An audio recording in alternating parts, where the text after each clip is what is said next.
बिहार के शिक्षा मंत्री का ज्ञान सुनिए। मेरा कहने का मतलब है जरूरत क्या है एजुकेशन की? बेटियों को क्या जरूरत है सड़क पर आने का भाई, जब नारी शक्ति बंधन के लिए मोदी जी खड़े हैं।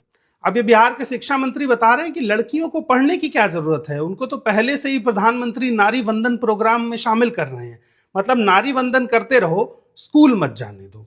अब इसके पीछे भी बड़ा कारण है। बिहार में लगभग 2,80,000 शिक्षकों के पद खाली हैं। भारत में 1 लाख स्कूल ऐसे हैं जहां शौचालय की व्यवस्था नहीं है लड़कियों के लिए, और अभी तक बिजली नहीं पहुंची है।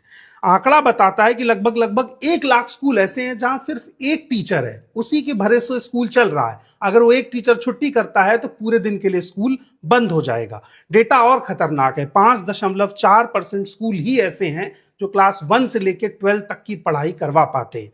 8,000 स्कूल सिर्फ ऑन पेपर रजिस्टर्ड होकर चल रहे हैं, हकीकत में वो स्कूल रन ही नहीं हो रहे हैं।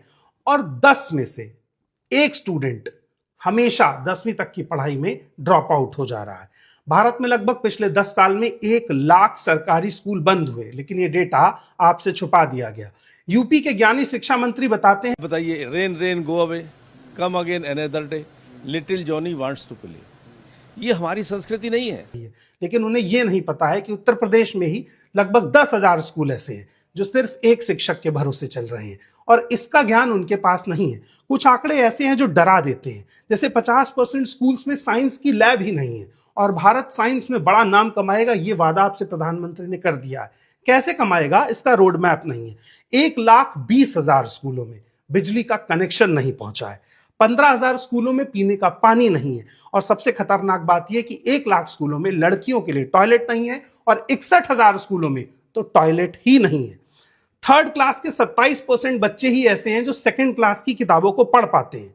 अब इस सब के बाद भी अगर बिहार के शिक्षा मंत्री बोलते हैं कि लड़कियों को नहीं पढ़ना चाहिए, और यूपी के शिक्षा मंत्री रेन रेन गो अवे कविता पढ़कर सवालों से भाग जाते हैं, तो आपको समझना चाहिए कि देश की शिक्षा के हालात क्यों खराब है। इन मंत्रियों के कॉलर को पकड़ के इनसे सवाल पूछा जाना चाहिए, संवैधानिक तरीके से सवाल पूछा जाना चाहिए कि आप देश की और अपने प्रदेश की जब शिक्षा को बेहतर नहीं कर सकते तो आपके मंत्री होने का फायदा क्या है।